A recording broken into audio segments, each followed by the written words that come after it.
The session on the future Arctic business and today on tourism. Well, as access to the Arctic is continuously being improved, tourism is expected to increase dramatically in the coming decades. And this session will focus on the relationship between local communities and tourism in the Arctic.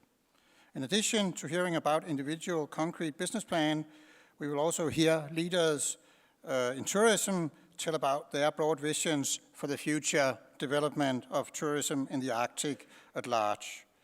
We'll hear about challenges and opportunities. We will hear speakers talk about how can we work together better to advance tourism. And we will hear about other interesting comments from the panel sitting over here today.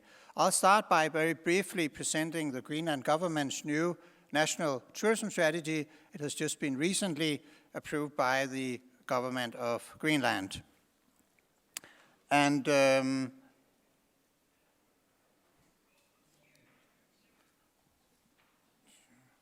someone change? Yeah. One more.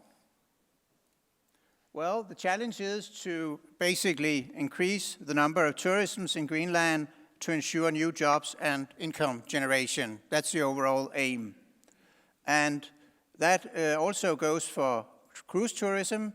The challenge is actually to stop the decrease we have seen in the period from 2012 to 2014. We have seen a certain rise in cruise tourism and in tourism in 2015, and we will try to actually increase that growth in the years to come and actually to recreate the growth that we saw earlier on. The new National Tourism Development Strategy has a number of headlines. One aim is to better the infrastructure to lower the transport costs of bringing tourism to Greenland. Another aim in that respect is to build new airports. There will be a reduction in tourism taxes and fees. There will be tourism concessions. It is now possible to get a concession for a certain area where you want to be the provider of tourism services. And there are also a lot of other elements in the tourism strategy, one of them being building new visitor centers around the country. The investment in airports is due to the fact that when you fly into Greenland today, you fly directly into a place called Sønderstrømfjord or Gangerslusvak, which is an old military base. No one actually lives there other than those that are necessary to run the airport. So basically, people do not want to go there, but they have to go there because that's where you have the Atlantic airport in Greenland. But basically, people want to go to two other towns, the capital, Nuuk, and the tourism destination number one, Ilulissat. And therefore, one of the main elements of the government's tourism plan is to build new runways in a number of towns, Ilulissat, Nuuk, and in southwest Greenland and in East Greenland. The extension of the runway will reduce the costs of flying to and from Greenland. It will thereby give you the basis of actually reducing the ticket prices and thereby unlock the growth potential for tourism in Greenland. It has been estimated by having these long runways in Nuuk and Ilulissat and having aeroplanes from Europe and North America being able to bring the tourists directly to the towns where they want to go, then it will be possible to reduce ticket fares by at least 30%. The government's aim is to double the number of tourists in the years to come. Regarding cruise tourism, that is another focal point in the National Tourism Strategy. And one of the elements is actually, and that is now in the Finance Act of the government, to improve the embarking facilities in a number of towns so that they actually can get on board, land in a little bit more comfortable way than the one you see on the picture up here. Also, the government has reduced the taxes on cruise ships. Actually, this is where we used to be, the very high red bar on the left side, old cruise taxes. We were actually asking cruise taxes that were much, much higher than what they were asking in Iceland and Svalbard, for instance. The right-hand figure shows you that now the cruise taxes have been reduced to the level of Iceland, thereby making us more competitive in terms of attracting cruise ships.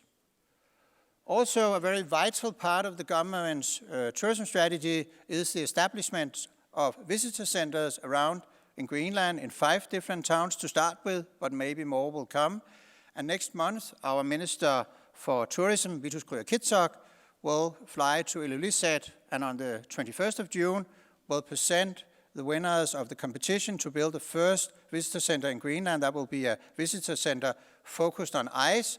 It will be situated right next to the UNESCO World Heritage Site glacier up there, which is a fantastic place to situate a visitor center. Also, we have a new act, which is part of the tourism strategy. The government can award concessions for being the one that offers tourism activities in different areas. You can be the provider of trophy hunting, sports fishing, wilderness camps, or heli-skiing, or other features in an area where you have the exclusive right to offer those services. Basically, the tourism strategy's aim is to increase the number of land-based tourists from 37,000 to 74,500. That's a very modest aim. I think we will do better than that, actually. And also to double the number of cruise tourists in the years to come. So that is basically the aim of the National Tourist Strategy, just to set the framework for this workshop. And the next speaker will be Lisa Kelly. And Lisa Kelly is an expedition leader from Lindblad Expeditions. Lisa has been working in polar regions since 2000. She spends the austral summer in Antarctica and the boreal summer in the Arctic. She works as an expedition leader, underwater photographer, researcher, and dive master on board Lindblad Expeditions flagship National Geographic Explorer. So, Lisa Kelly, please have the floor.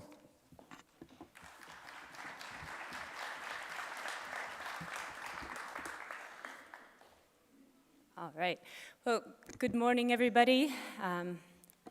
Thank you very much, fellow Arctic ambassadors, to invite myself and my fellow colleagues here to speak on behalf of tourism in the Arctic. Tourism can sometimes be sort of like the black sheep of the forum sometimes. We are involved with just about every stakeholder in the Arctic, but sometimes we can be thought of as a double-edged sword. Of course, we bring economy, not just by buying souvenirs, but also by looking at fees paid for landing fees and permits, for piloting fees, bunkering, chartering flights, and of course, on most of our ships, what we hope to use local produce, whether it be meat or fish, buying locally as much as possible. Of course, there is the flip side and possible negative issues that could happen, perhaps overuse of landing sites or, heaven forbid, marine pollution. But we gather here to talk about the positive future of the Arctic and how we can strategically move forward in a changing Arctic. There is no doubt that the world is changing drastically as the climate changes the world, and nowhere is this felt as strongly as it is in the extreme regions, the north and southern poles. But it's not confined to just the polar systems. As we know, what happens in the Arctic doesn't necessarily stay in the Arctic, and it moves to all facets of business, of economy. If you take a look at this slide, which shows the ship activity between 2008 and 2012 in the Arctic, you will see that between 2008 and 2012, the number of ships in the Arctic regions doubled. There's a very similar projection for the 2016 figures on this as well. And much of this is mainly due to increased supply needs, of course, as we heard yesterday, of Inuit villages where the ice is retreating. They need to bring in more supplies because their hunting grounds are no longer where they used to be. But also, let's face it, for ships transiting the world, it's a lot easier to perhaps go through the Northwest or even the Northeast Passage, depending on your draft, rather than heading all the way down to the Panama Canal.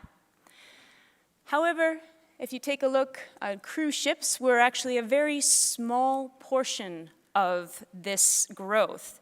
And tourism has been in the Arctic since 1850 and has actually grown comparatively in size very little. There are, of course, exceptions. The Crystal Serenity, which we'll be visiting this summer and planning to move from Seward through the Northwest Passage to New York. Quite surprising, a ship of this size, and no doubt a concern, not only from perhaps a hamlet look by the number of people who might be coming ashore, but simply also for perhaps search and rescue practicalities as well, should something go wrong. But for the most part, when I'm speaking of tourism in the Arctic, I'm not speaking of ships like the Crystal Serenity. Rather, I'm speaking of expedition ships, like the one that I work on, which is the National Geographic Explorer. And these are ships which we pride ourselves on well-managed and educated guests, which we feel really leads to sustainable tourism. And then there's that word again, education. We've been hearing words as education, and I'm sure we'll continue to hear it throughout these sessions, and others like strategy, research, development, collaboration, and communication.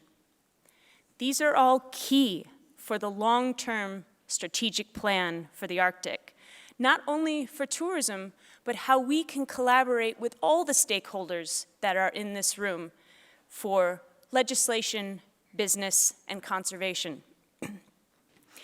There's, of course, as far as tourism goes, I could go off on many, many different tangents, but I'm going to focus on education. The vast majority of the guests who travel to the Arctic are ones that want to experience the Arctic in a different way. They want to be immersed in the environment and the cultures that are found in the Arctic. There are people who will tell their friends that I'm going to Greenland for my vacation, and their friends will first, of course, give them that sideways glance, a little bit confused, but then say, wow, that's awesome, and perhaps also inspire them to continue and visit Greenland or Nunavut or Iceland.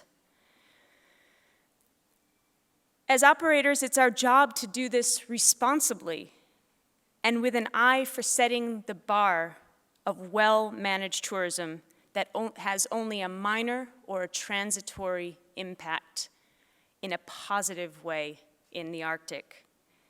Back again to collaboration and communication with legislative bodies, creating guidelines for sustainability, working with governments. We are the ones with our feet on the ground and the ones who are constantly seeing the changes that happen in the Arctic and in the Antarctic for that matter. And we want to be able to continue to see and show our guests this while still giving them that wow factor while they're here. Most of our trips involve education and actually move around that subject. As it's been said, education is empowerment, and that's for all parties involved. It's in part why we come to forums like this, so that we can at least talk between ourselves as stakeholders and learn the issues we face. Some of us may have never actually been to the Arctic, other than your hometowns or other than sitting in a legislative office. But if we can get across to each other exactly what makes it so special and why we're all gathered here, that's a big part of being here. And education spreads to all parts of our tourism operations. Education's for our staff so that they understand the environment in which they're leading the guests. creating a real understanding of the issues that are in the Arctic, whether it be climate change, whether it be the Inuit culture. So we can also work with other companies.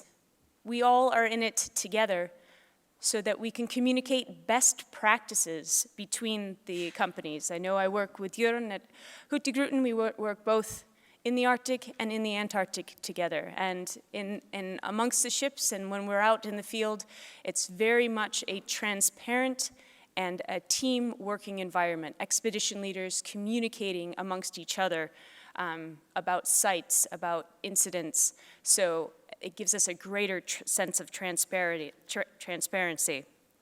And of course, our biggest education goal is to our guests. Whether it be face down in the tundra or following year-round projects we support before or after the voyage, like Meet the North, where we have National Geographic photographers and correspondents moving through the Arctic. They've just spent actually a month and a half in Pond Inlet and documenting life in the Arctic and the Arctic peoples. And of course, learning about the strong history that the Arctic has, not just for the first Thule, but also the history of Viking exploration or the current science that is happening in the Arctic. All this knowledge creates ambassadors. All of us in this room, we are already ambassadors. It's a reason why we are here. But we cannot push for legislation and conservation alone. We need our body backed by voices from the public. We need the visitors of the Arctic to go home and talk to their friends, tell them why Iceland, Greenland, Nunavut, Quebec, so many places in the Arctic are so special, and why we need to inspire them to educate themselves about the current and future struggles of the Arctic. I'm always inspired, and my hope for the future is rejuvenated at forums such as these, where members from diverse backgrounds and business, government, education, and cultures come together with a common goal: the preservation and growth of the Arctic for years to come, but done in a responsible and thoughtful way. But I have to remind myself that it doesn't happen with a snap of the finger, and I know many of us would like that to happen, for it to suddenly be where we are, where we'd like to be, 20 years from now already. But we must be patient, we must work together, we must collaborate, we must communicate, and look towards the greater long-term goal. As long as we work together, the future is stronger, and a well-managed Arctic is ours. Thank you.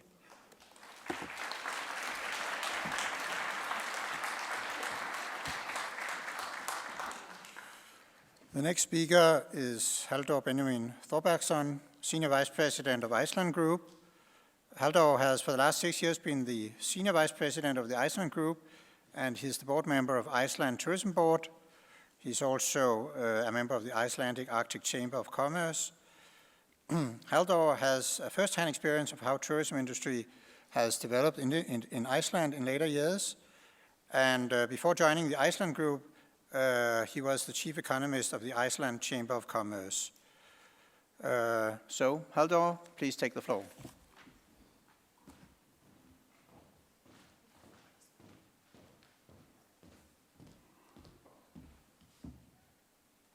Good morning, everyone. For the sake of brevity, I think I have 10 minutes here. I'll try to use my time wisely. I would like to focus on 3 things during my presentation before we take questions in the panel, I believe. First, what I call the self-serving yet necessary evil part of the presentation, discussion on Icelandair Group and its role in the Arctic region. Second, the importance of cooperation between the Arctic nations in promoting tourism and the direct positive economic effects tourism can surely yield. Lastly, what I call the inherent opportunities for the indigenous peoples that can be achieved by strengthening the underlying tourism pillars of the economy. But first, a brief introduction on Icelandair Group, and more importantly, its relevance to today's discussion. On the slide behind me, we see that an overlay of the route network of Icelandair and Air Iceland reveals that Icelandair Group has extensive interests in the Arctic region, and more importantly, what I call willingness to continue to push the frontiers. Iceland's unique location between Europe and North America is the key to Icelandair's hub-and-spoke network that you can see on the slide behind me. It basically works like this. It connects 25 cities in Europe with 15 gateways in the US and Canada through Icelandair's hub in Iceland. It's based on a 24-hour rotation. A plane leaves Iceland early in the morning for Europe, only to return later in the day, continuing onwards westwards to the US, returning early next morning. And this is how it goes every day, 365 days a year. In addition to this, and this has even more relevance to today's discussion, is the regional network, connecting 6 destinations in Greenland and 1 destination in Faroe Islands with Iceland. And as such, Iceland partly becomes a natural hub for the Faroe Islands and Greenland to markets in the US and Europe. And we say Air Iceland is a key airline in the West Nordic area.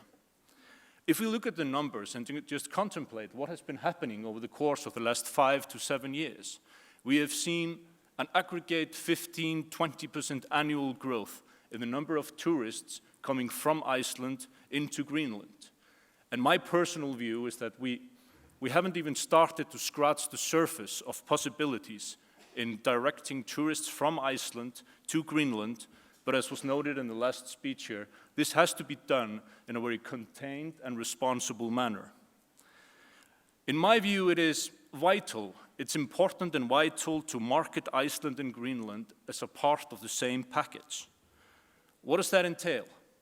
That means that one should not visit either without visiting the other. And this rhymes well, for example, with Asian travel preferences to visit more than one country in when they go abroad. In a way, we can say Iceland is likewise the natural window for Greenlanders wishing to travel abroad, to use that connectivity model to go from Greenland to Iceland and then to up to 60 different destinations throughout the world. And we can continue to leverage that opportunity going forward.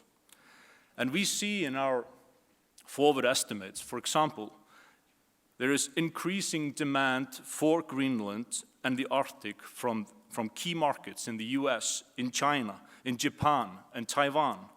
And we are stern believers in this continued interest in those leading market segments. The significance of this route network and how it's an overlay over the Arctic region, it cannot be underestimated in my view in the future development of the Arctic, and the route network will continue to act as a catalyst for specialization and freer movement of capital, and of course, continued increase in tourism. If we look at the Iceland-Greenland connection, in my mind, there's an obvious connection between Iceland and Greenland in this respect. And there are joint interests for the countries to deepen their ties with increased cooperation. Icelanders can surely contribute significantly in terms of infrastructure, and I agree that the approach should always be based on mutual interest and on knowledge sharing. That is key to taking these two countries forward. I certainly second the idea that was voiced here yesterday by Kalaallit Gesiak, the chair of the Inuit Circumpolar Council, in the opening session, that cooperation in the Arctic region is and will remain the key to future success.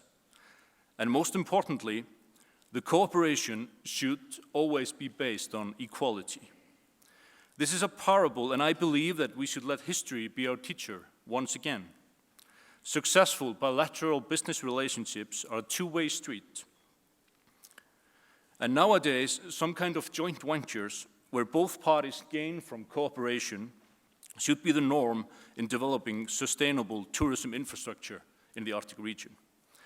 I do argue that the same should be the approach for the Arctic states towards Greenland, with knowledge sharing at the forefront of cooperation with Greenland. In my mind, there is a clear trend forming in tourism worldwide, and it has direct relevance to today's discussion.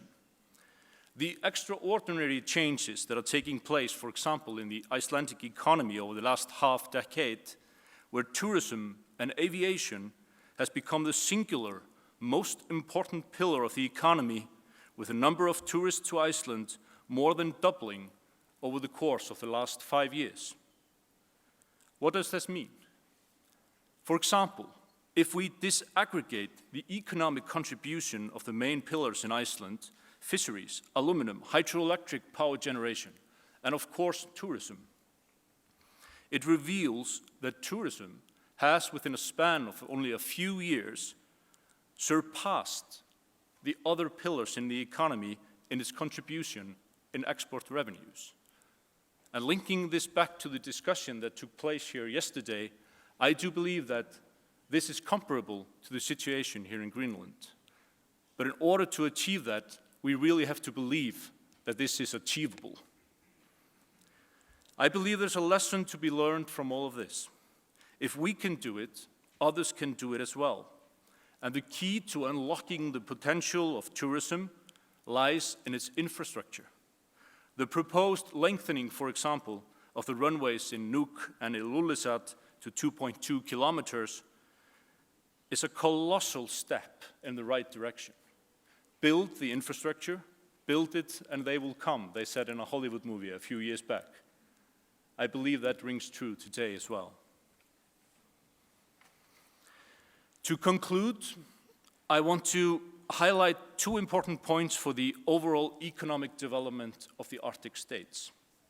First, tourism can act as a catalyst to preserve the way of life for the indigenous people of the Arctic region. In tourism, there's a premium being paid for authenticity, and tourism can be a balancing act, in my view, with the increased industrial activity in the region. The long-term trend in tourism is preservation, and more importantly, tourism gives us tools to for locals to market their products to a wider group of people, hence strengthening and fostering the core of the local communities.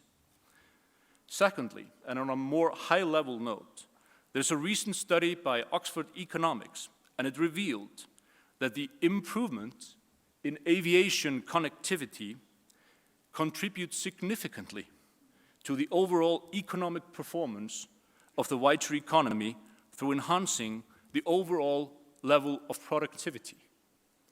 What does this mean, and how is it relevant for today's discussion? These improvements, we can see them in firms outside the aviation sector, and it comes through two main channels. First, through the effect on the domestic firms, which have increased access to foreign markets. And this is applicable not only in Iceland, but in Greenland and every country within the Arctic region. And secondly, it has to do with increased foreign competition in the home market.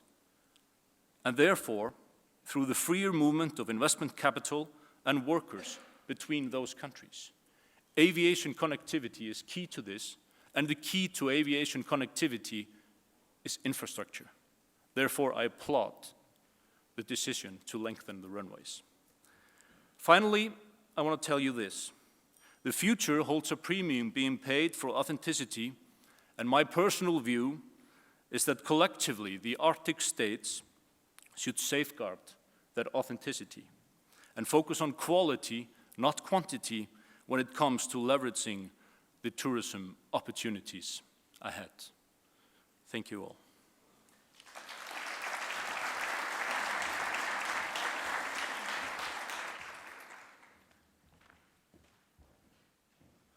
Thank you for a very interesting presentation.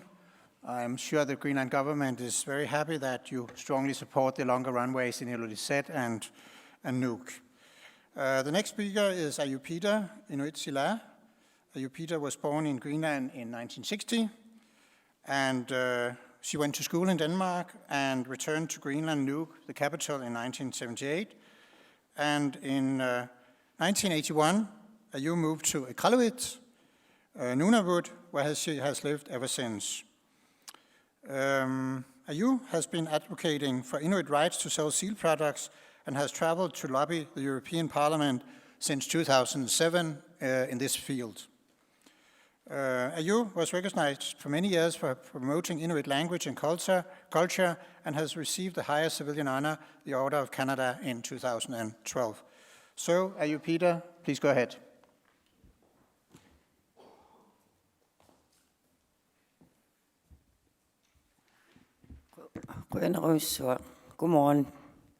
Good morning. Hope everybody slept well. I did. Turut oqalussuunga aasit. Takwa angadaqatigisartakkakka Kanatami Adventure Canada tamani sinnaangeriarmatua takutitassat takutisawakka. I had a slight presentation. Okay, that's okay. I'll be speaking for Adventure Canada. It's a family-operated tour company, and they'll be celebrating their 30th anniversary in 2017. Adventure Canada comes to the Arctic, as with other cruise ships, and they've been coming now for 25, they just celebrated 25 years in the Arctic. They also go to Antarctica, and I started working with Adventure Canada in 2001. I didn't know much about tourism, but what sold me was the question, would you like to go to Greenland on a cruise ship? And at that time, I had already moved to the Canadian Arctic in 1981, and I was very interested to go back to Greenland to visit the Inuit communities. So I came on a cruise ship, and what an amazing experience when you're sailing in the Arctic. It's quite different approaching a small community or the amazing Nunaata National Park or Ilulissat by ship. And at night, if you're in a fog and you wake up on a cruise ship in Ilulissat, you're suddenly in the morning surrounded by amazing icebergs. That is beautiful. Sailing in a small ship with tourism, I've been asked if I wanted to go to Antarctica. And I thought about it. I'm Inuit. I said, if I can't eat it, then I'm not going. I would like to eat the animals that are in the community. So in Antarctica, you're not gonna cut up the seals and eat them. What the difference of the tourism, the tourists that come to the Arctic, is the experience. As was said earlier, is the experience.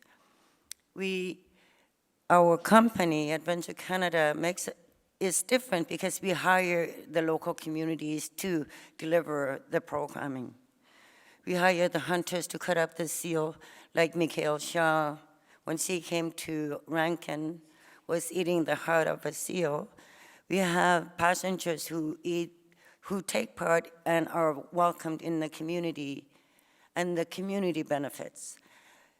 What I would strongly suggest if you're thinking of sailing in the Arctic and be a passenger or developing a business in tourism is, as was said earlier, involve the community. Make it beneficial for the communities that are showing you this most amazing region in the world. It is so, as was said, you can now travel to the Arctic communities with a smaller passenger ship or cruise ship into areas that we haven't even gone to yet. This is the most sustainable development. If you, as a business, invest in tourism, it's not going to close up in 10 years as a mine. It's not going to deplete the fish as if you're fishing. Tourism is the most sustainable economical development that we can focus on. And as is stated, it will maintain our culture and skills. What we are doing at the moment in Nunavut is training. Communities are training for welcoming visitors. During the wintertime, what can you do to improve the visit of the cruise ships and then improve the benefit that is given to the community in return? And you can also now have opportunities where there's a big conference, just like Arctic Circle right now, where you bring a lot of people into Nuuk, for instance. Leading up to the Arctic Circle Summit, everything is sold out. There's no more hotel rooms. Everybody in this community is benefiting, not because we are here to see, well, the beautiful landscape is here, but we are here together on a particular subject. This way, we can also bring tourism into Nunavut, as they're doing in Greenland. It's not dependent on the opening of the waters. It's not dependent on a particular thing. We could focus on climate change. We could focus on the hunters affected by climate. We could talk about many, many things and bring tourists into Greenland and Nunavut. I very much like the poster that was just shown by Iceland Air, and I would very much like to see you also going to Nunavut so we can start bringing tourists directly from Europe into Kalaallit, because I could tell we were on the same latitude. You just needed to extend your flight by 1 hour, and it would benefit us both very much. This opportunity, how I really, really like tourism conducted is the passengers are educated. We have staff that are specializing in Inuit history, in geology, in everything to do with the Arctic, but we pride ourselves in hiring Inuit to be on board the ships. It gives a beautiful, gentle education. People who sail with the local people on the ship have time to absorb and be welcomed into the northern communities, and are then not just tourists, they become visitors. And visitors are invited to a home. Imagine if you're from Paris or from Manhattan, you're invited to a home in an Inuit community, and the hunter there will tell you about how the climate has changed or affected him. Or we have soccer games in Itillik for the past, since 2001, and we've lost every 30 game of them, except for one, I think the score was even. And last year, I was sailing with a Japanese film crew that was filming the tourism experience. The woman that we visited who hosted us, who served tea and coffee and Greenlandic cake for everybody, she and her husband said to us, and we had not even left, she said, "We are so looking forward to next year for you when you're coming back." Because it is a big thing. If you're a small community of 130 people and you have a big soccer match, even though we put 30 people of our best people against the community who are not much taller than this, they always win. I think there's too many of us who are old and who cannot run, but it's a big deal for the community. The community benefits. They set up their arts and crafts. They talk with pride about their community, and that's what sells up here in our Arctic. I was going to show you some slides about statistics, but since I didn't have them, I wanted to talk to you about my experience with Adventure Canada and the communities that we visit. Having moved to the Canadian Arctic where we eat raw seal, I introduced the passengers to eating raw seal when the seal is being cut up. And in one community in Greenland, where they prefer to eat their food cooked, we actually had the young Inuit, Greenlandic Inuit eat with us raw seal, so that was a plus for me. That was very exciting. Economic development and tourism go hand in hand, and it is doable year-round. In the Arctic, in Nunavut and in Greenland, we could certainly learn so much from Greenland, but we now need to work with Iceland Air from where I'm looking at it, as it creates a lot of economy for the Arctic. Thank you. I'll be sticking around, and I have some brochures if you want to see more about our company.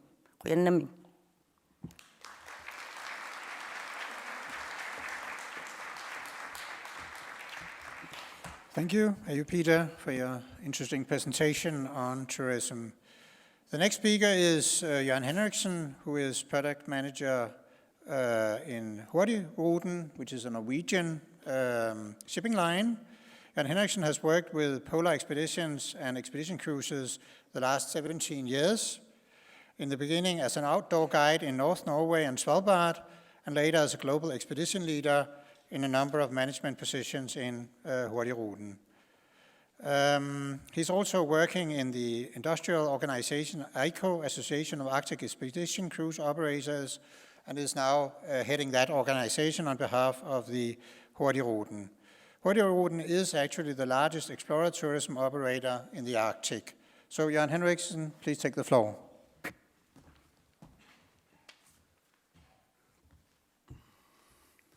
Thank you very much for the introduction, dear ministers and audience here. It's an honor being invited to Greenland. Hurtigruten has been a lot in Greenland the last few years.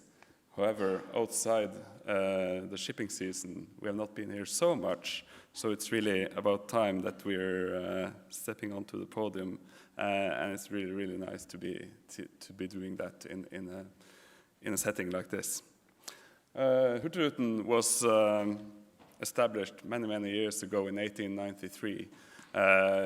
Norway was in a big did a big project releasing itself as a nation from Sweden, and as part of that, polar expeditions was being undertaken, and Fram drifted across the Arctic Ocean between 1893 and 1896.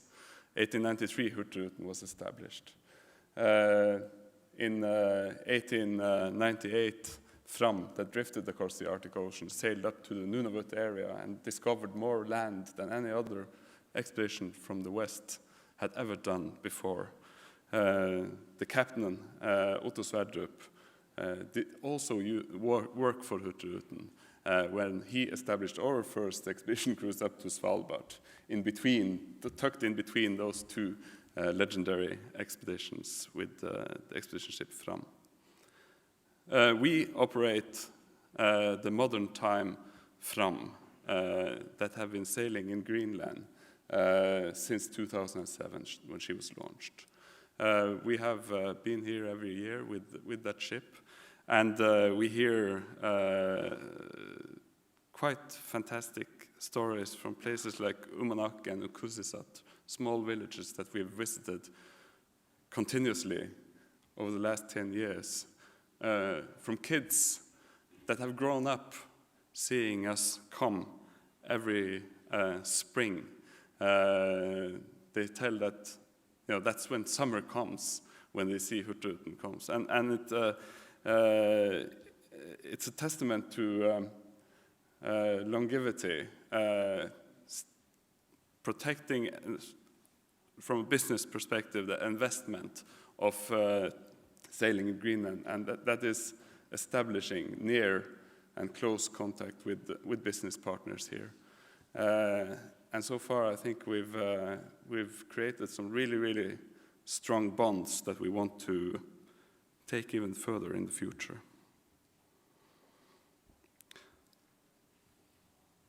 There's a lot that have been said so far in this forum about what is happening in Greenland and in the Arctic and with tourism, and how tourism done in a responsible way is a very sustainable thing to do in these areas. I would like to echo very much of what have been said so far, and we would like to continue contributing through organizations like ECO, Arctic Association of Expedition Cruise Operators, that creates guidelines that are common for all members, how to behave ashore, how to not pick flowers, how to not overcrowd small communities, how to do the business in a sustainable way. And we have seen that this little organization that was created in 2003 have transcended borders and are now applicable to places like Franz Josef Land, Svalbard, Greenland, and the Arctic Canada. So members of that organization follow a common set of guidelines in order to not only operate along on an even playground, but to make sure that we can continue to do this in the future.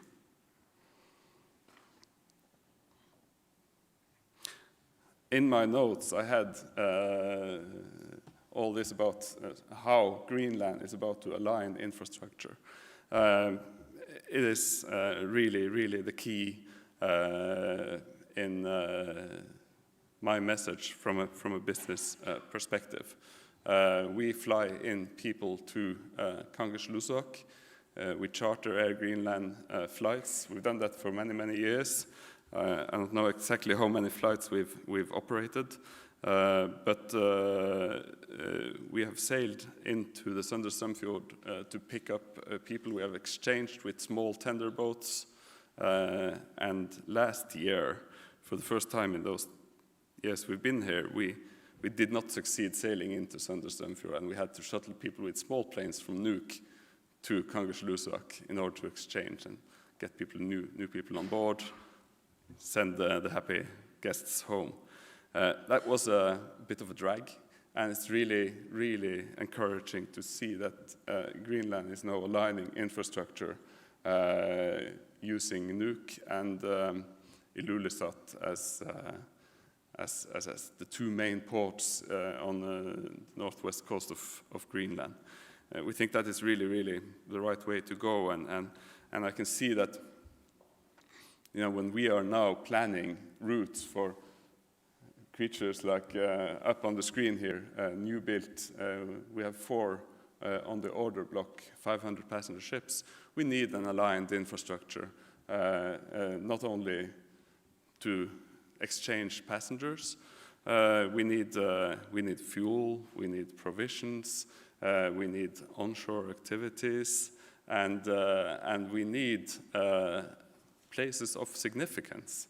And yesterday I was taken on a little tour in the old part of Nuuk here, which looks very, very different from the new part that we're in right now. It's 5 minutes walking from here, and it just has an ambience that is just right for, I believe, for our tourists. And it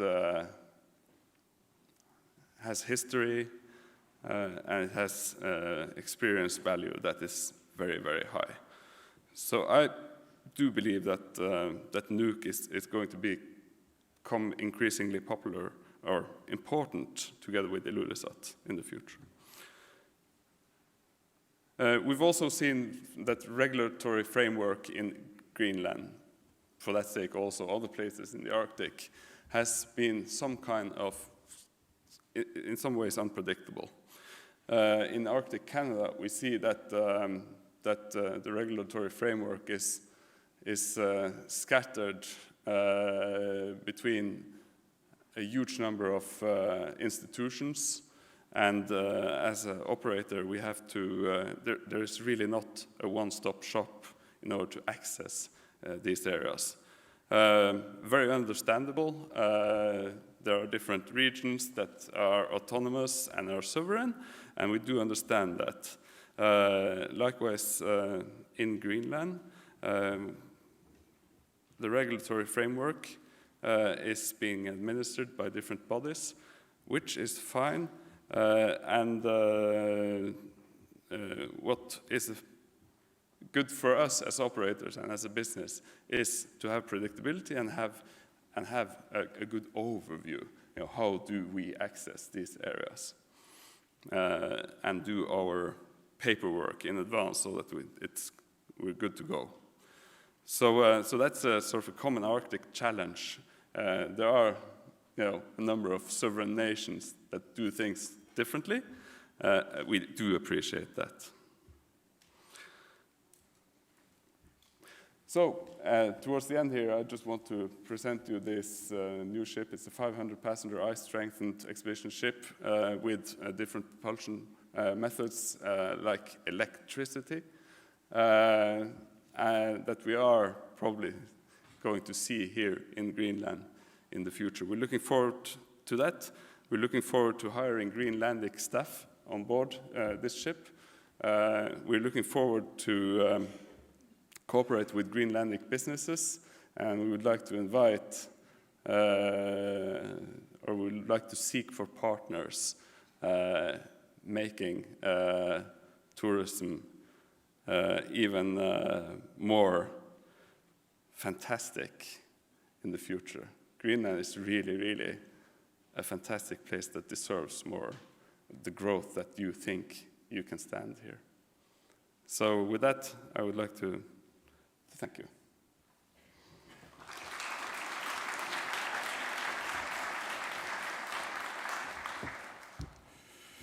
Thank you, Jan Henriksen. It's interesting that Hurtigruten has actually been known in Greenland for many years, and back in the 90s, Hurtigruten was actually inspiring the Greenlandic shipping company Arctic Umiaq Line to bring in tourists to sail on the normal passenger ships that at that time was sailing up and down the west coast of Greenland, thereby introducing a mix of normal passengers with tourists. So it's good to see that you're still operating and you're far bigger than the company that you inspired back then in the 90s. The next speaker is Sean Lyle, who is Minister of Culture, Recreation and Tourism in Nunaata. Nunaata is an autonomous area, Inuit area in Newfoundland and Labrador, Canada. The area includes territory in Labrador extending to the Quebec border. Sean Lyle was born in Labrador in 1974 and has been a very active member of that society, working in a number of positions. In 2014, he was elected member of the Nunaata Assembly and has since July 2015 held the position as Minister of Culture, Recreation and Tourism. So, Mr. Sean Lyle, please go ahead.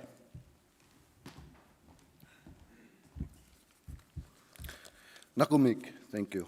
Ullakut, good morning. First, I'd like to thank all the government of Greenland for having us here and the organizers for the event for inviting us. Thank you. It's an interesting discussion panel this morning. We have, it's about the future of tourism in the Arctic. We have to be prepared. Climate change is happening. There'll be more visitors, and we should be ready.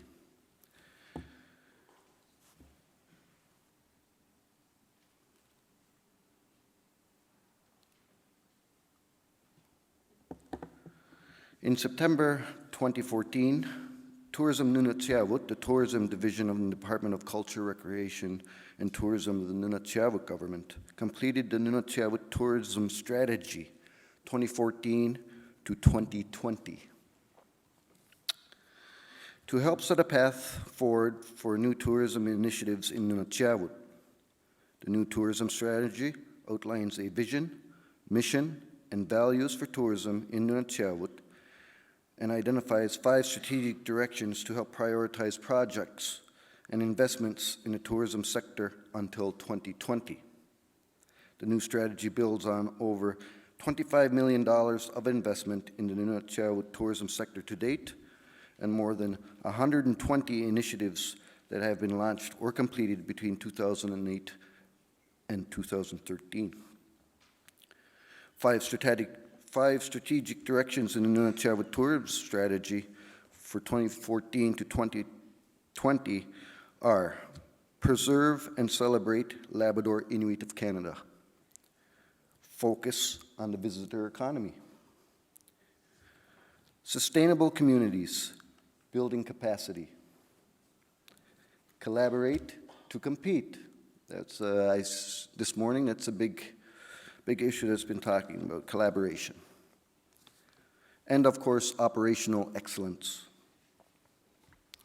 On November 3rd, 2015, tourism stakeholders from each of the Nunatsiavut's 5 communities participated in an opportunity management workshop hosted in Nain, northernmost community in Nunatsiavut, to review and help prioritize the strategic directions and opportunities emerging from the new Nunatsiavut tourism strategy. During the workshop, participants discussed opportunities in each of the 5 aforementioned strategic directions and ranked preserve and celebrate the Labrador Inuit of Canada as their top priority. Tourism Nunatsiavut will now use the results of the workshop to focus on financial investments and staff time to further Nunatsiavut's tourism sector. Of course, this brings many challenges. There is the impact on the people and communities of Nunatsiavut. There's a commitment from tourism stakeholders to take the lead. Whether there are required resources available, such as financial and staff resources.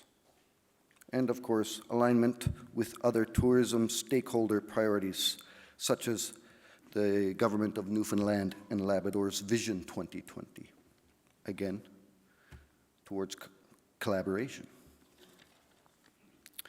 Some major actions and activities: we're developing and improving the tourism experiences throughout Nunatsiavut will be a main priority in 2016. This product development effort will be accomplished by working closely with small businesses and experienced providers throughout Nunatsiavut, as well as key partners such as Destination Labrador, the Nunatsiavut Group of Companies, Parks Canada, and Cruise Newfoundland and Labrador. Major actions and activities already completed or ongoing by Tourism Nunatsiavut and partners that align with the strategic priorities of the new Nunatsiavut tourism strategy include investments in Labrador Inuit arts, creating a Labrador Inuit art strategy for Nunatsiavut, hosting workshops in Nunatsiavut communities focused on photography, jewelry, carving, community theater, and sewing with sealskin, creating a new Arts and Development Officer staff position within the Culture Division of the Nunatsiavut government, and that's between 2016 and 2017. Organizing in partnership the first ever Labrador Inuit Art and Craft exhibition, which will be touring nationally across Canada in October of 2016. Formalizing a partnership with the Mobilizing Inuit Cultural Heritage Grant. Partnering to create the first ever art symposium for Indigenous artists in Labrador. Partnering with the College of North Atlantic to deliver a 22-week jewelry making program in Nain, including the creation of a permanent studio space for artists in Nain. And this program will start in August 2016. Creating the Inuit Art Quarterly, a publication devoted to Labrador Inuit arts and crafts. Now there's investments in Nunatsiavut tourism experiences. Of course, we're supporting the completion of the longest boardwalk in North America in Rigolet, supporting the creation of a new tourism staff position within the community government in Postville, ongoing investments and work on the Sod Houses archaeological project in Rigolet, ongoing product development initiatives on the Northern Ranger, which is a ferry that runs up the coast of Labrador, also bringing in tourists, provincial. Those will include, of course, developing a signature menu and new signage. Ongoing investments in the work in the construction of Illuswa Cultural Center, which is slated to be open in 2017 in the community of Nain, where I'm from. Rebranding of the Torngat Mountains Base Camp and Research Station, and efforts to include more local elements in the delivery of services to tourists, such as arts and crafts and menu design. And when we're talking Torngat Mountains Base Camp, this is the accommodation site of the 10-year-old, fairly new Torngat Mountains National Park. Ongoing development of an interpretive plan for the Hebron Restoration Project. Maximizing opportunities from the Mealy Mountain National Park Reserve workshop in Rigolet. When we talk tourism and the future of tourism, I think a very important component of that is training and outreach. Now we're completing hospitality training. They have completed hospitality training for the hotel staff in the community of Hopedale, legislative capital.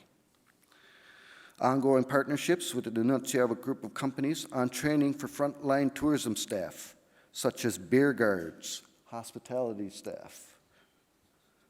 Ongoing meetings with business owners in each Nunatsiavut communities to help plan with compliance of the provincial tourism assurance plan, including how to help tourism operators in Nunatsiavut with getting insurance for their businesses. And supporting the completion of the Rigolet Heritage Plan, as well as tourism training as organized by the tourism manager at the Rigolet Inuit Community Government. These initiatives help the overall tourism product package for tourists. Another important, I think very important, ways to invest in tourism in the Arctic is tourism marketing.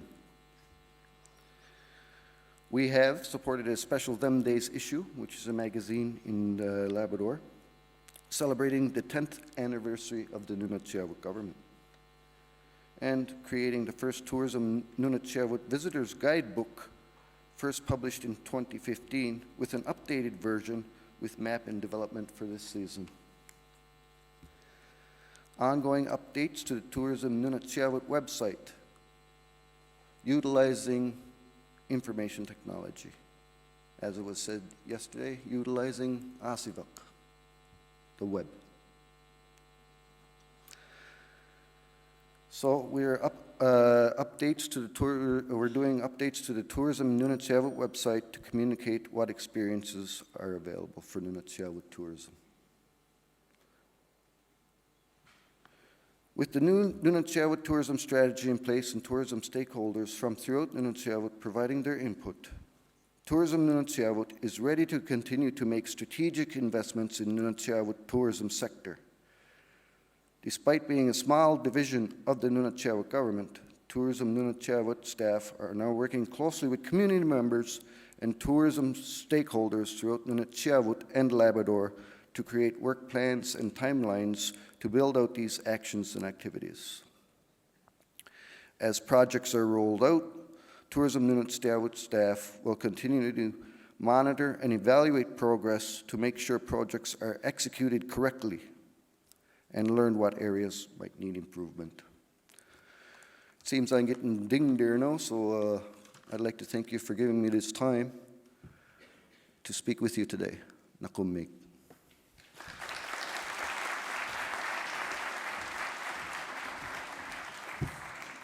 Thank you, Sean Lyle. The beautiful pictures from your home country certainly made me want to go there as a tourist. The last speaker of this workshop or this session is Anders Stenbakken, who is the CEO of Visit Greenland. Visit Greenland is the National Tourist Board of Greenland. It's a government-owned agency, and it's aimed at developing tourism in Greenland. The aim of Visit Greenland is to develop, brand, and promote Greenland as a unique adventure destination. So, Anders, please take the floor.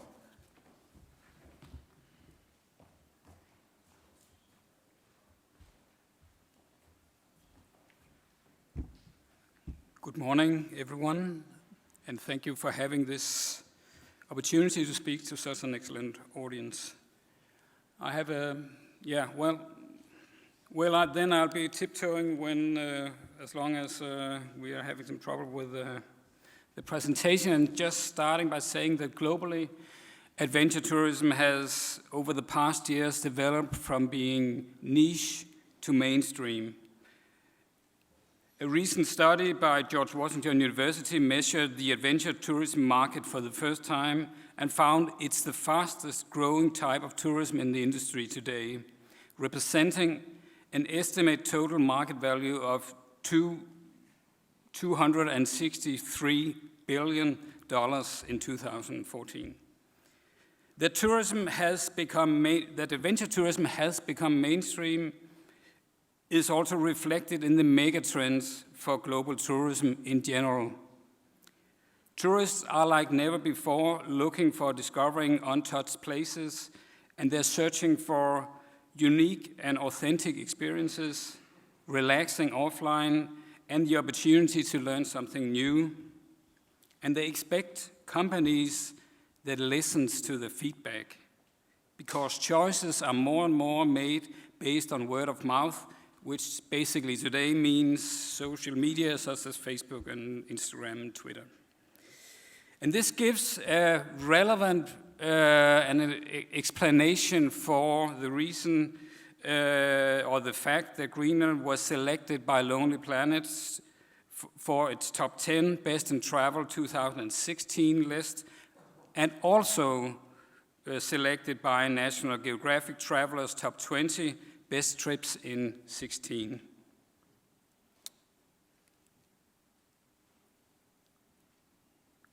Then something should happen here. Well, this line chart behind me shows the development in all flight passengers to Greenland by month in selected years from 2005 until today. The thin orange line you see is representing the year 2000 and was until last year the best year in terms of most flight passengers to Greenland. Then 2008 was followed by 5 years of decline until 2014, where the decline was replaced of a small growth of land-based tourism. Land-based meaning guests coming in by airplanes. And 2015 became the historical best year. That's the blue line you see on the chart. And the growth continued. If you see the green line, we have the last figures from the 3 months in 2016.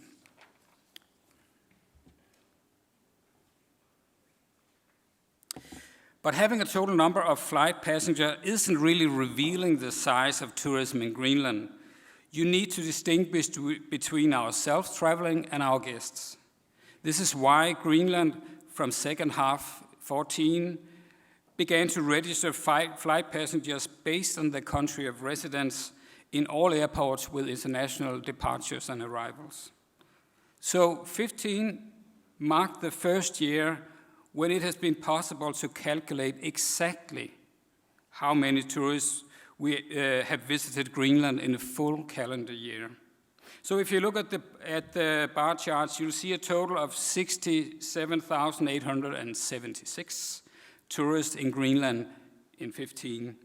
This total is divided into approximately 45,000, or exactly 45,139 land-based tourists. That's the yellow part of the bar, and 22,390 cruise guests, of which 66,148 traveled out of Greenland by airplane. That's the green part.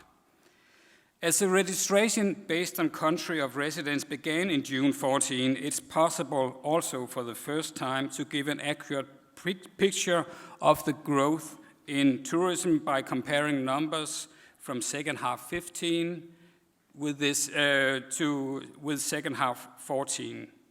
And this document a total growth of 23.8% of tourists by airplane or land-based tourists, and 11% growth in cruise guests.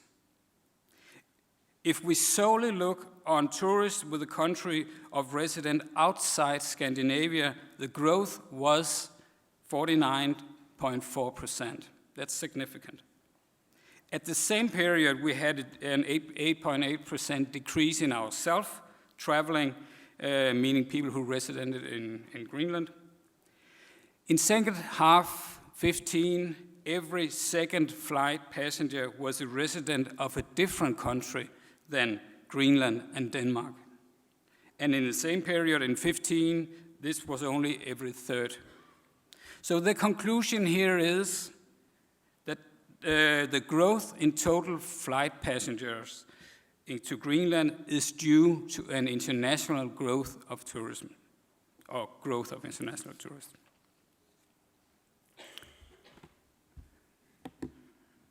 The main growth markets are today North America and Europe. In Europe, especially Germany, France, and UK. We also clearly see a growth in the Chinese market, but the number compared to the other markets are still relatively low. The picture is further underlined if you look at the development on the traffic in Greenland.com. In 2011, Greenland.com is the National Tourist Board's website. In 2011, we had 425,000 visitors on the site, of which 25% came from Denmark. In 15, the total number of visits to the website was 1.08 million visitors, of which 26% was from the US. In 2011, the American share was just 10%. So today we have visitors from Denmark is represented on the website by 13%, 10% from Germany, and UK is represented by 8.6%. This indicates also where are the markets, because these are potential tourists on the website. So combined with additional data, it's possible to draw a clear picture of Greenland's primary markets. And therefore, if we want to increase our number in tourists fastest, a systematic, consistent, and coordinated effort in these markets are recommended. Based on the growth I just presented to you that we're seeing in the tourism, and as a starting point for developing a strategy, we have created 5 projections of when the volume of land-based tourism could double, from a very optimistic to a very conservative. Our strategy, naturally, is based on the most conservative scenario of an average growth of just 5%. You heard about the growth percentages before. So 5% is pretty solid to figure that. If we say we have 5% growth from now on every year, we will have 90,000 tourists in Greenland in 29, which is 13 years from now. 90,000, that's a double of land-based. But there could have naturally also be other scenarios. If the growth is 6%, we'll have 90,000 in 27, and if the growth is 8, then we see 90,000 in 24, which means 8 years from now. So a really relevant strategic question is, how do we support and secure the growth of a sustainable tourism in Greenland, and are we ready for this?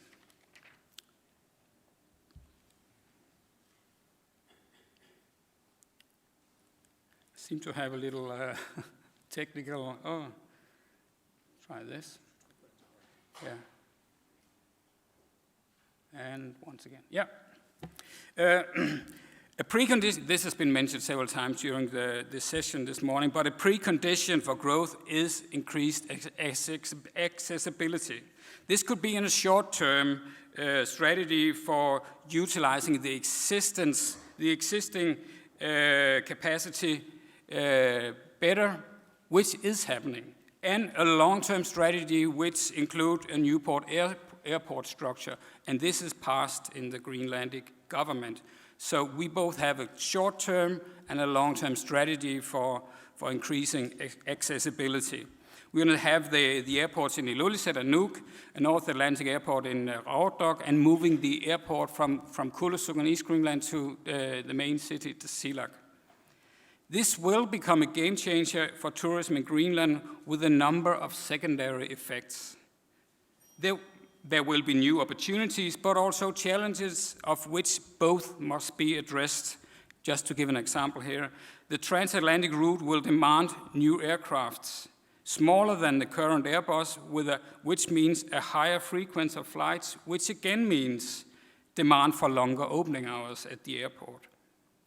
It also means that with new planes, there will be new routes that will be financially much more interesting than they are today. And then there's the question of Kangerlussuaq. Will it be there in 20 years? Is it relevant in 20 years? That's the question.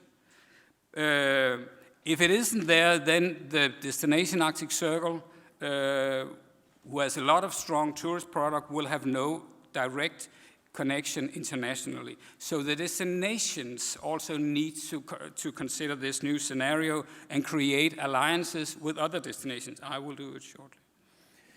Finally, another precondition for growth, for continued growth, is a clear and continuous marketing of the 5 destinations based on their specific characteristics and strength. Marketing is communication of reason to go, and if you want to penetrate your target audience, it's necessary to stand out from the competition. This requires strong regional brands based on regional culture and core experiences. In this way, you will also avoid the non-constructive competition on what the true Greenland is. And it will lead, and what that leads to a lack of interest for coordination and cooperation. But by having 5 very different destinations which together represent the true Greenland, we create a more complete picture of our country that combined appeals to a much larger audience of different tourism segments. Yeah. Thank you.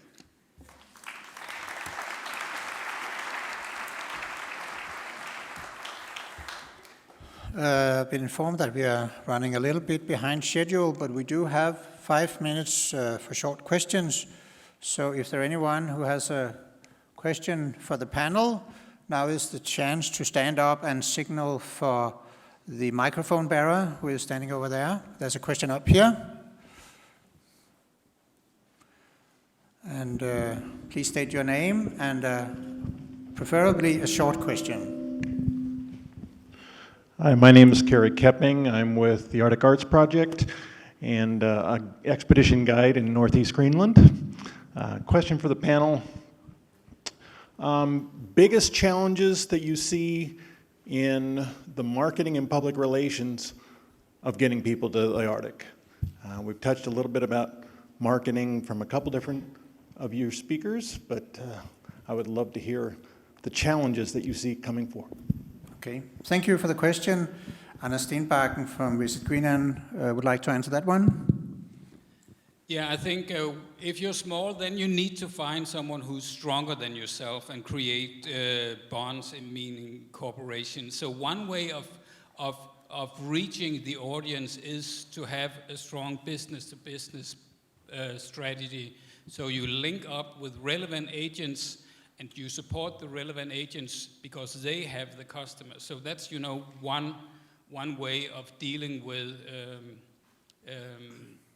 the challenges of appealing broader, but and at the same time more directly to the customers that would be interested in the Arctic. Okay. Yes, please go ahead, Bjørn Henriksen. I just wanted to add something to that because we have had a good cooperation with Visit Greenland over the last few years, and they have chosen a brand policy or a brand recognition that we find very useful. And I think there could be synergies between different areas in the Arctic, like Norway, Svalbard, Iceland, Greenland. And if these different areas choose a totally different direction, that could be destructive. If they chose sort of an overarching brand platform that pointed in the same direction, it could be extremely helpful in attracting tourists, because the Arctic is big, and we need to cooperate across borders, I think. And Sean Lyle first would like to comment.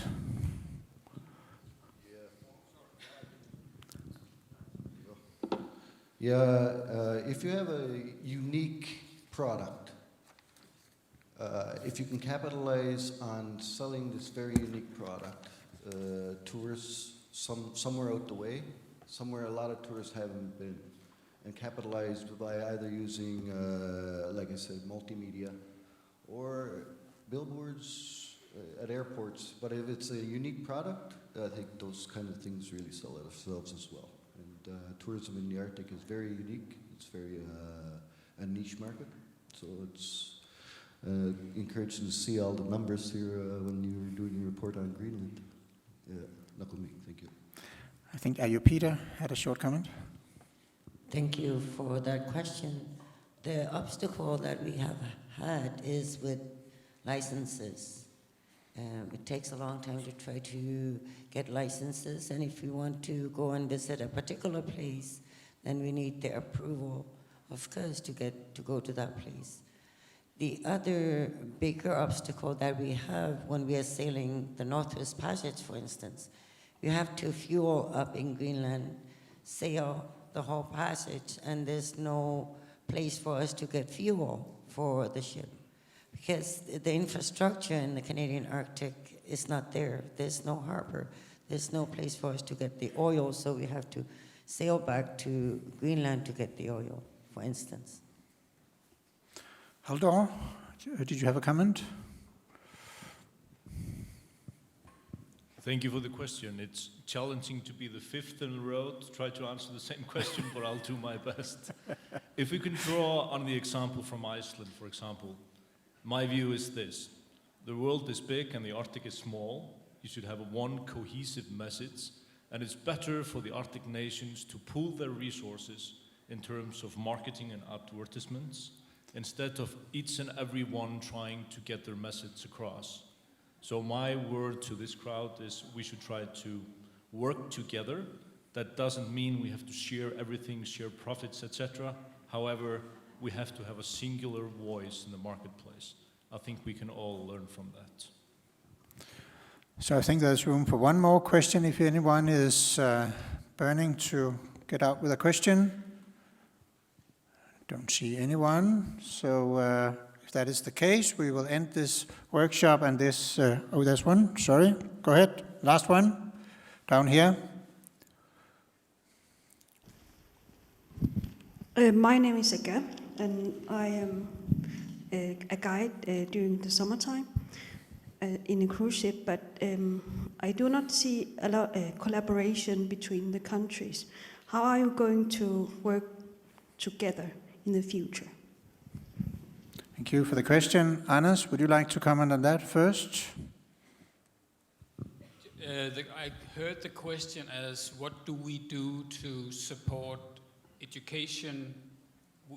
Cooperate better between the countries? Not much, you can say, but we do something, I think we do a lot on the opportunities of educating guides. We don't have like a pool of guides we share between the countries. The well-educated, good guides are really difficult to get. I think that goes for all Arctic countries. So, yeah. And I think Lisa Kelly has a comment. get the microphone from Anders, please. Thank you for your question. As far as being someone who is on the ground, part of the expedition staff that's actually working in Arctic Norway, in Iceland and Greenland and Canada as well, one of the big challenges, of course, is that each government has different legislature. However, we go through the permitting process, but it's something very important for all of us to keep in mind that as guides, we need to work together on the ground, making sure that we have a cohesive message.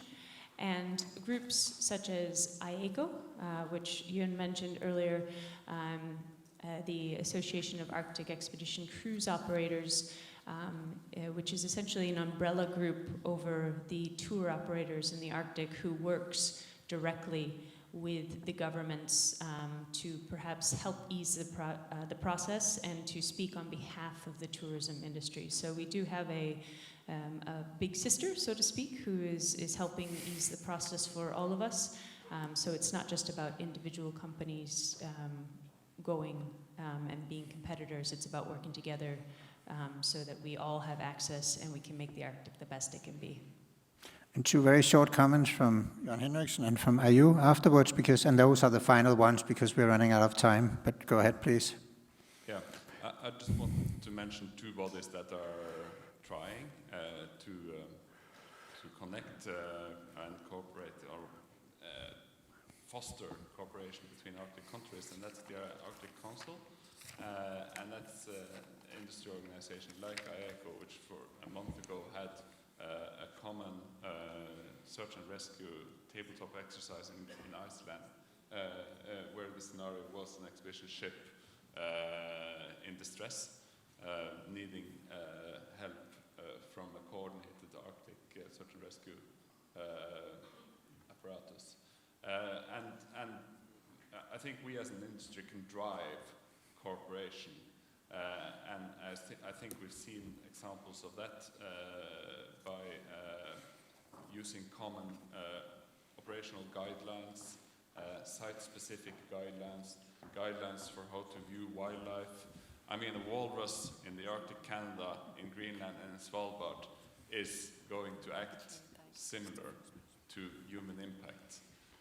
So there's no reason we should not have a common set of guidelines operating here. Thank you. So it has to be very, very short. Are you?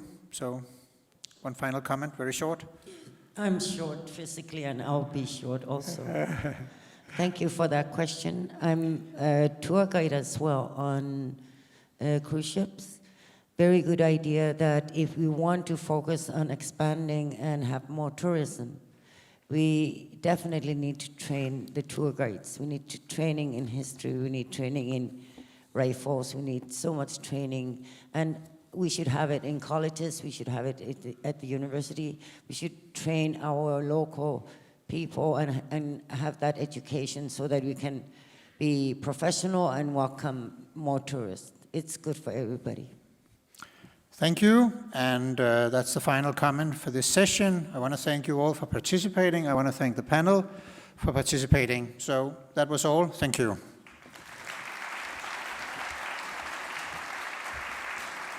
Thank you very much. We are running behind schedule, so I will urge the participants here in the audience to make short questions, and probably there will only be time for one question after the first part of the session, which is divided in two. The first one is about air transport, and after that we will have a short coffee break, very, very short. And after that we will get the next panel, which will concentrate on shipping. And I want to encourage you who have internet connection to tweet or put some pictures on Facebook, and you can announce that KNR2 is sending live on KNR2 channel. So just an encouragement from here. To present the next session is Hans Peter Poulsen. He is the owner of a company named Kompetencekompagniet.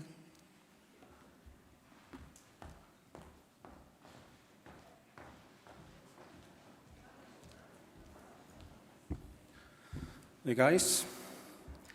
To start the next session here about air transport, I have 5 guys who is going to make the presentations, short presentations, in about 10 minutes each. This session will give an overview of business opportunities, infrastructure and plans, and real projects currently taking place among shipping companies and airlines. And what are the prospects for the regional business partnership in securing transport connectivity between neighboring Arctic. The first speeches to address the topic is Vice Premier and Minister for Housing, Building and Infrastructure, Knud Christiansen. Again.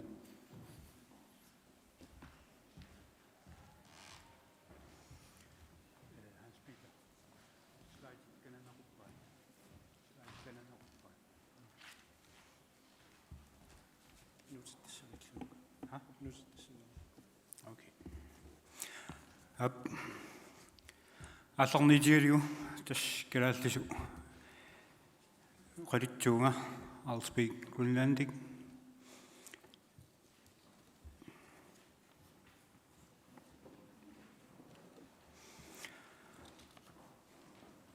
Allarniitialiu ataatiminermi matumani uqaliaernertimut aammali ullumikkit pisimut pitsaganartimut qaaqqusissinnut quinaruitsuaq qulerittat pingaaritillit арлалитсуит оқалисерисатсангертинеқарсимаппут ааммали нунат исситтут акиморлугит атсартиитинерми сулиатсеқарфимми татсали сулиатсеқарфимми укиини туллииттуни Kalaallit nunaanni ineriartipilертутсами сулиат атақатигиит пиллуит оқаллиллоорнтамут қиланарторуитсуунга имаатигит силааннаккилли атсартиитсинеқ нунаруитсуатсиннут сиамаситсиник наингақарфеқартимут исаартеруитсуармуллу тунгавиисумик пингааритеқарпоқ пингааритеқарторитсаллунили таматси илисимаритсиккатситут иллеқарфиит аватаанни нунаккит атсартиитсиннаанеқ нунатсинни периарпитеқангимман силааннаккит ангалланнерми сиунитсами аттеэқатигииннитсамут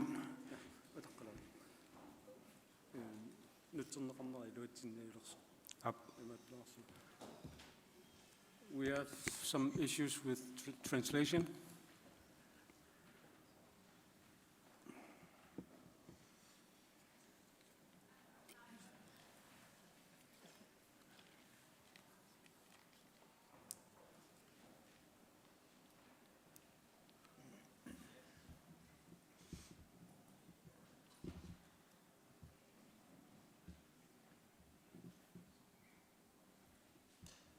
Is it working now? Channel 3.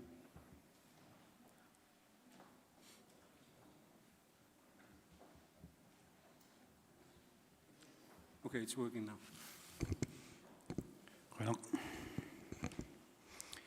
Силааннаккит ангалланнерми сиунитсами аттеэқақатигииннэрмут пилерсаарутигут пивисунгатсаппата Kalaallit nunaat timisartikkut аттавеқарнеқ аққутигалиу нунап илуани аваммуллу питсаанеруитсуармик атақатигиилерсуттаару инатсисартит тиссимпари аппаани 2015-ми пиморуутсиффиисоруитсуарник сиунитсамуллу қулаккерисиник арлалинник Kalaallit nunaanni silaannakкит ангалланнеру ангаласинут таманут нуна тамаккерлиу ааммали тикераатсиннут аннерторуитсуармик атақатигиилернутсааннут пиффитсамут налеққуннерулерситсанут тутсуинарнерулерситсануллу аққутитсиуиссаник алиагиппут нуумми илилитсанили нунат тамалаат акернанни миттарфинник сананиккит teqernerianut periarfitsarpatsuit pivisungortinnitsaanut periarfitsanik ammaasaqatseeq taamatullu qaqartumi tasiilamili nunat imarpiup avannaaniittit akernanni mittarfinnik sananikkit innittaasunut agalanitsamut periarfitsat pitsaaneriitsapput aamali teqernerianik soorlu islaannimiit tikittaqarsinnaanera aernanginnerilitsalluni kiisali ittoqqortoormiini nunam immikkoortuani mittarfimmik nutaamik sanaseqarneratigit tunumi ataqatigissitsineq pitsaaneruutsuangitseq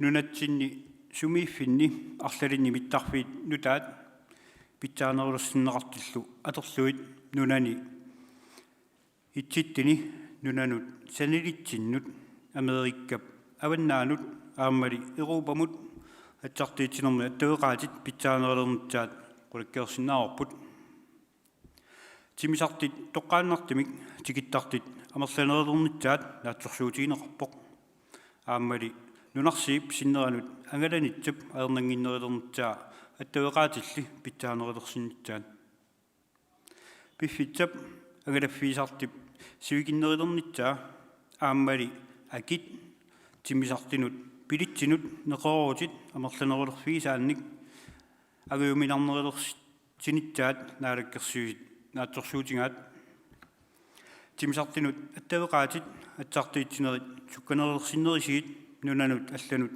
niuernermut tigisitsarnermut avammullu tunissarnermut ilooqataatsapput taakkunangali аама соорлаалисакканик нутааник калааллит нунааннит аваммут атсартуисарнеқ ааммали неэққутитсаник нутааник тимисартиккут тигиситсарнеқ илаатиннеқарпут инисситсарсернэрмик инерлутақартик ангаласит сулинерминнут атасиллиу калааллунаанни нунануллу алланут сивикиннерусумик питсаанерусумилли аллаат уллоқатаасеқ марлиллуунниит тикиллигит ангаласиннаалитсаппут нунани тамалаанит тимисартит калааллунаанни уннуисиннаанеринут периарфитсаник аммаатсеқатсеэқ таманна иллеқарфинни иниттанут эққиаасинут ааммали асерфаллатсаалиуинерми тикниккимик сулиақартинут илаануллу илангиллуит сулиффитсаник нутааник аммаанермик кинеқарсиннаау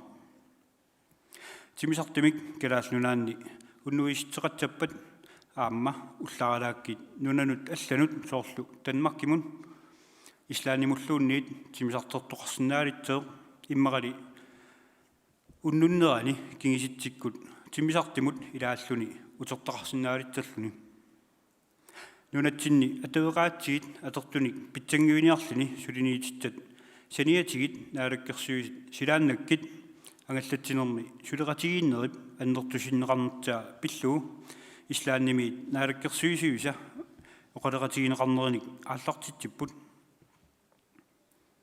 сулеқатигинеқ неритеқарфииллоорпаа ааммали илоорититтарпатсоорник такисақарфиисиннаасаа сулини таанна атаатсимут исигалиу силааннаккит ангалланнер периарфитсаник пивисунгортитеқатаатсасеқ наатсорсуутигаара сиуллермик нунат акернанни сулеқатигиллоорнерип уллумиккит питсаарерсук аннертусинеқарнитсаа сиунертаанеқарпоқ тааккунунгали нааматсеқарсинаассутсимик ааммали исуманнаалсаанер пиллуу сулеқатигиннермик аннертуситсинитсақ илаатиннеқарпоқ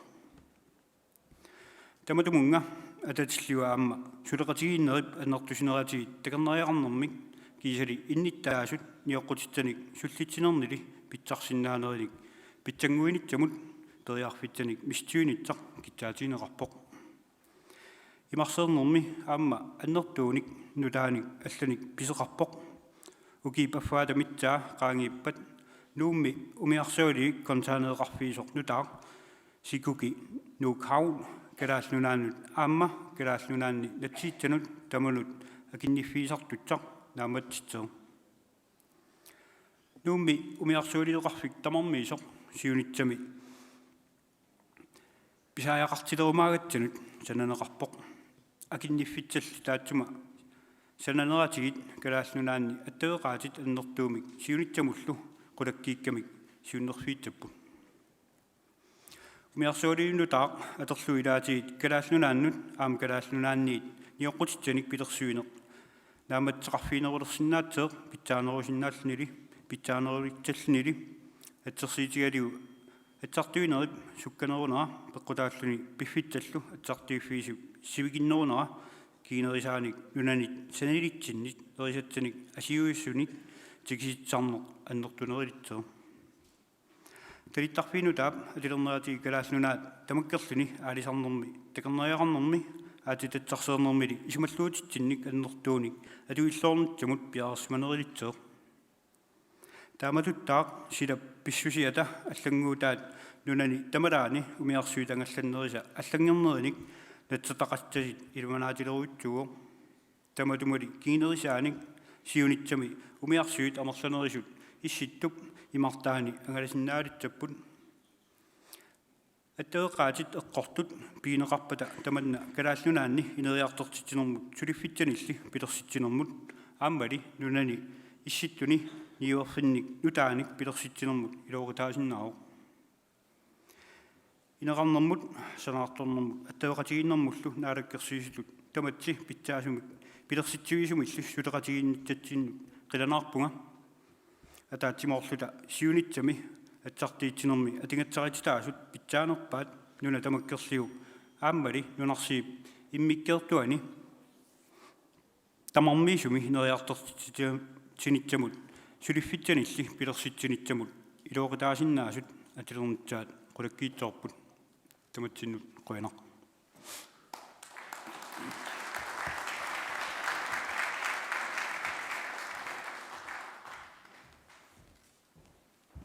qoinaq. The next speaker is Managing Director Arne Gundersen. Again.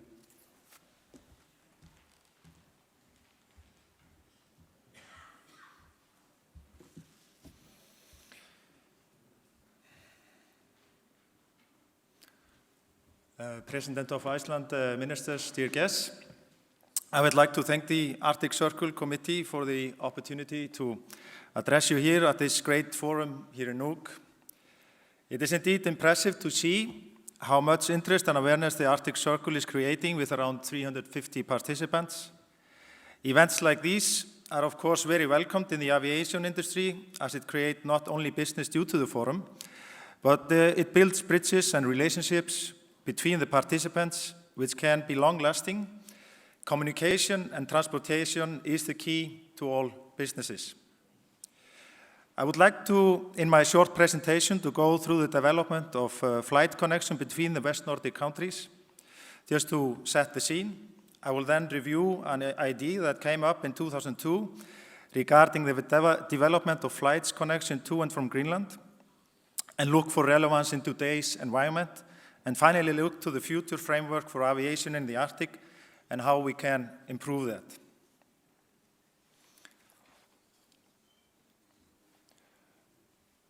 If we look at historical, how the flight connections have developed, we have first confirmation of scheduled flights between Iceland and Greenland from 1957, when flights were offered to the east coast of Greenland. Today, Air Iceland is offering year-round service with up to 3 flights a day in the high season and an annual number of passengers of around 12,000, which when put in context with the number of inhabitants of East Greenland of around 2,500 is rather high. Not much later, or in the 60s, we have flights offered from Iceland, first on a Douglas DC-3 aircraft and later on Boeing 727 to Narsarsuaq. Today, these flights are offered on a seasonal basis with an annual number of passengers of around 3,000. Looking to the east, the reopening of the Vagar Airport in 1963, after it had been abandoned after the Second World War, marks the start of operation of scheduled flights from Faroe Islands to Bergen, Copenhagen and Oslo, again on a DC-3 aircraft operated by Icelandair. Today, Atlantic Airways offers in cooperation with Air Iceland 2 to 3 flights a week to Iceland on an Airbus A319. In 2002, Air Iceland was granted a service contract to serve Nellerit Inat in Scoresbysund.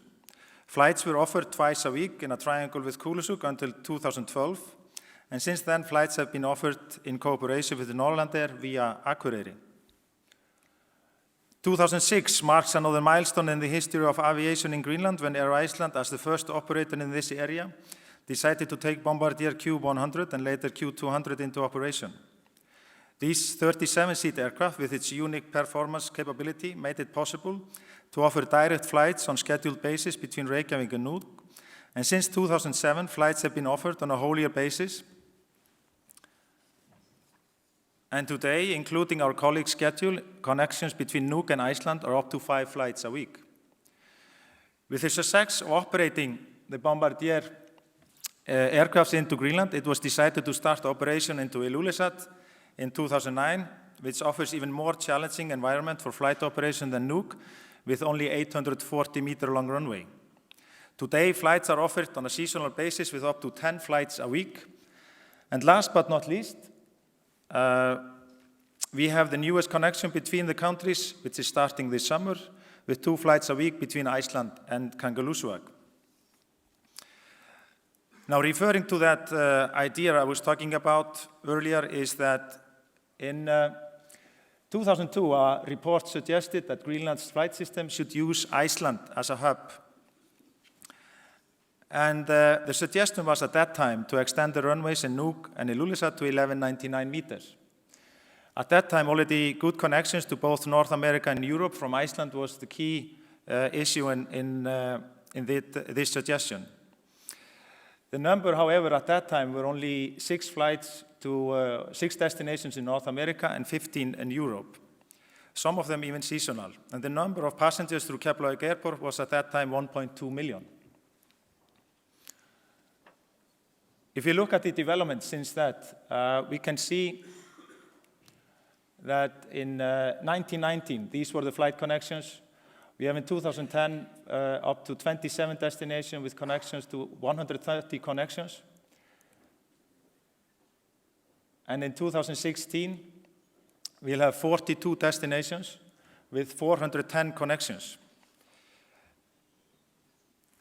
These slides show only the network of one carrier up to 25 who will be offering flights to and from Iceland this summer.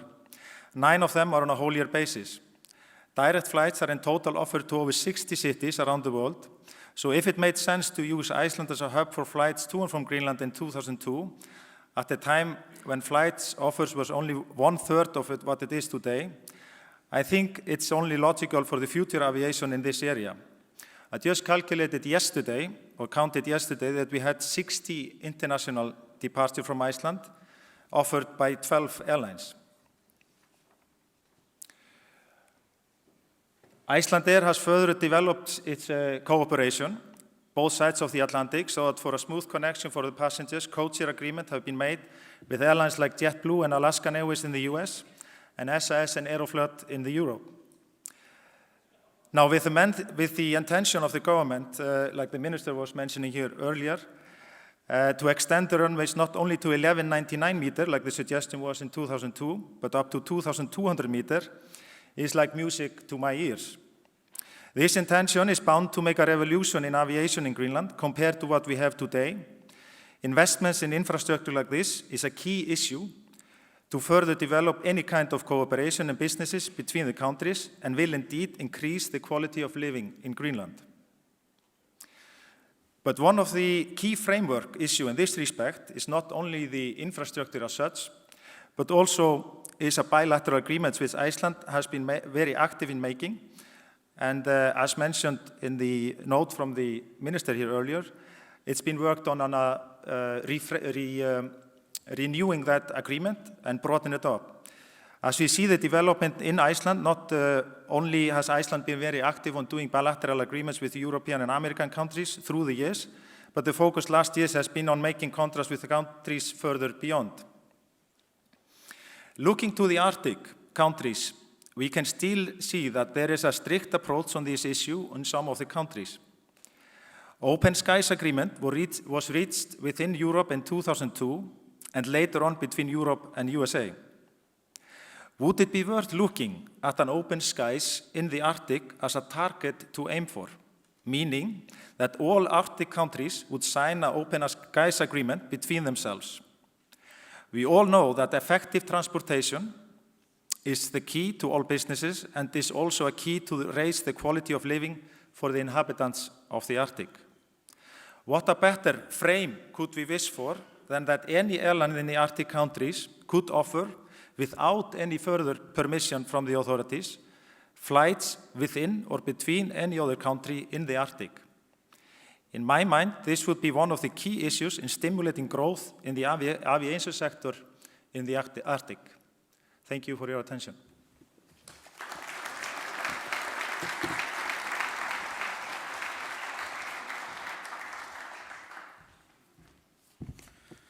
And it is going very well in time.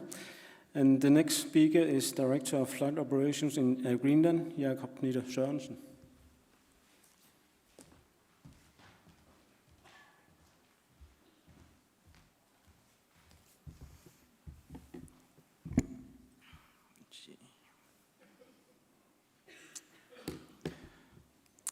First, on behalf of Air Greenland, I want to thank the board of the Arctic Circle Forum for the opportunity to speak at this panel. We look forward to the discussion and the outcome of this topic, the future of Arctic business air transport. To speak about the future at Greenland and transport in Greenland, I'll start with a little tour of the history of the company to show some of the developments we've gone through up until today. The development of the Greenlandic infrastructure is closely linked to Air Greenland as a company, as we will see. Air Greenland was founded in 1960 by SAS and the mining company Kalaallit Øresund and named Greenland Air Grønlandsfly. Our company started out as a pure charter business, mainly for the US Air Force, but already began passenger transport in 1962 when Greenland's National Council, Grønlands Landsråd, and Royal Greenlandic Trading Company, KGH, became shareholders in Air Greenland. Today, Air Greenland is owned by SAS, the Greenlandic government, and the Danish state. And for the last 56 years, the company has undergone continuous developments. In the beginning, my mother-in-law, who actually grew up 200 meters down the road from here, she remembered the first Greenland Air single otter airplanes that would drop mail on the football field right up here, and then they would fly back to Gansø. And she remembers the first December when this mail flights had started because they dropped oranges for the kids, and that was the first time she ever tasted fruits. So that's the history. It's not even 60 years ago. In the beginning, Air Greenland flew domestic routes and mail services in the early years with Catalina seaplanes, single otters, DC-4s, Sikorsky 58s, Alouette helicopters. Later on, twin otters, Bell 204 helicopters, Bell 206 helicopters, and so on. The big change came in 1965 and onwards when the heliports were built around the country and the Sikorsky 61 helicopters took over. And an extensive route network was built using these big helicopters. The route network covered 3,000 kilometers from Ubernavik in the north and down to Nunaata in the south. The longest route network ever serviced by helicopters. Everyone said it couldn't be done, but somehow it could, and it worked well for many years. This service continued up until 1979 when Nuuk Airport was inaugurated, and in the 1980s and the 1990s, the four-wheel drive of the Sky, the Dash 7, took over on the domestic flights between Greenlandic cities as the infrastructure developed and more runways were being built. Both the Sikorsky 61 helicopters and the Dash 7s, I think, are dear to many hearts here in Greenland. As a kid, I remember flying on the 61s, and a lot of people have a lot of feelings for those aircraft. Today, most cities are serviced by the newer Dash 8 aircraft, and the communities without runways are serviced by Bell 212 helicopters. On the charter side, we've been operating all around the world for a number of offshore companies in Alaska, in the North Sea, in Yemen, and back in the 80s, we even sold 3 helicopters to Mr. Donald Trump. And we hope he was satisfied with the deal. Yes. It's funny, like Arne showed us that you started in 1957 flying to Kulusuk or to the East Coast, because in 1958 a Danish lieutenant colonel wrote a report on the requirements for air travel in Greenland because there was a rising demand for air travel, and a more structured approach was needed. And he forecast an annual number of passengers of 1,200 passengers. In the 60s, Air Greenland already transported approximately 13,000 passengers a year, and now in 2015 we've reached a high of 400,000 passengers. Both our past and our present day operation is a very clear image of what the Arctic region is all about and what the future demand of air transport will be. A very diversified region with very diverse demands. We have one of the world's most diverse and complex flight operations, requiring a very robust management system in order to manage an aircraft fleet ranging from single-engine helicopters to large wide-body jets. Aerial work activities range from long-line sling operations, heli-skiing, landing on ships, geographical surveys, to search and rescue and charter business. We expect a rising demand for specialized operational capabilities in the future in the fields of environmental research and surveillance, mineral exploration services relating to the shipping industry, such as hoisting specialists to and from ships, etc., as well as an increased search and rescue demand. The increased interest in the Arctic will naturally increase the requirements of the Arctic aviation industry. The point of this brief overview is to show you that the market conditions in Greenland have changed rapidly and continuously over the years, and so has Air Greenland, by being able to adapt to the changes in the operating market and environment at short notice. Our increase in passengers is very closely linked to the economic growth in Greenland, and the development of the fleet is of course closely linked to the development of the Greenlandic infrastructure. So when we look forward to the future, these are the pointers we look for: the state of the Greenlandic economy and the plans for the Greenlandic infrastructure. We are experiencing a declining home market supported by new numbers posted by Greenland Statistics recently, who are forecasting a declining population over the next 25 years, and we have to deal with that. On the other hand, on the positive side, we are experiencing increasing interest from abroad, and therefore our growth strategy for the years to come will of course focus on people visiting Greenland, i.e. tourism. Air Greenland already play an active role in attracting tourists to Greenland, and our plans are to invest more in the tourism industry in the future. This will add positively to the Greenlandic economy as well as benefit Air Greenland. Last year, the political decision for the future infrastructure was made, as our minister said, with the plans for extending the runways to 2,200 meters in Nuuk and Ilulissat and building a new airport in Qaqortoq. These plans will once again change the domestic route network completely and open up Greenland for new possibilities, benefiting Greenland as both a business and a tourist destination. Easier access to Nuuk, Ilulissat and Qaqortoq will mean a growth in passengers and business in these regions. But here comes a plea from Air Greenland, because people just don't buy tickets to fly nice red or white airplanes. They want to see something, they want to explore. So we need capacity to take on all those people. We need hotels, we need things to do, we need tour operators. It's not enough just with the infrastructure. But I think with the corporations that's being made and the relationships being made, that is definitely going to happen. This new infrastructure will once again change the operating conditions, which will mean that we will see a different Air Greenland in the future, that's for sure. We've gone through fleet conversions many times before, and our job every time we do this is to make sure that the company evolves through the process and becomes even better and ready to take on the competition, and most importantly, drive an increase in passengers, and we are ready for that task. In a globalized world, the conditions for your business space can change rapidly, even in the Arctic. For Greenland to continue to deliver strong results, the company needs to be flexible and ready for change. We believe that the future of Arctic air transport will demand diversified, high-quality services with a high degree of safety rather than commoditization of the market. Air Greenland has a long history of educating and recruiting skilled local employees who know Greenland and what it's like to operate in the Arctic. And exactly this, our employees will be our main resource for the years to come and provide us with the required edge in the future competitive environment, delivering high quality, diversified products and services and a robust operation able to withstand the natural challenges we face every day in the Arctic. Have a safe journey. Thank you.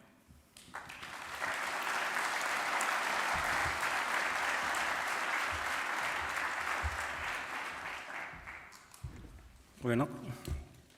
The next speaker is the president of Air Inuit, Peter Adami.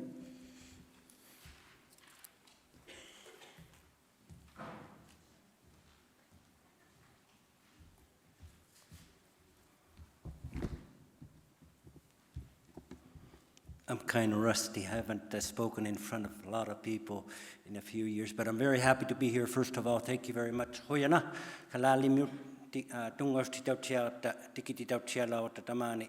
Te mga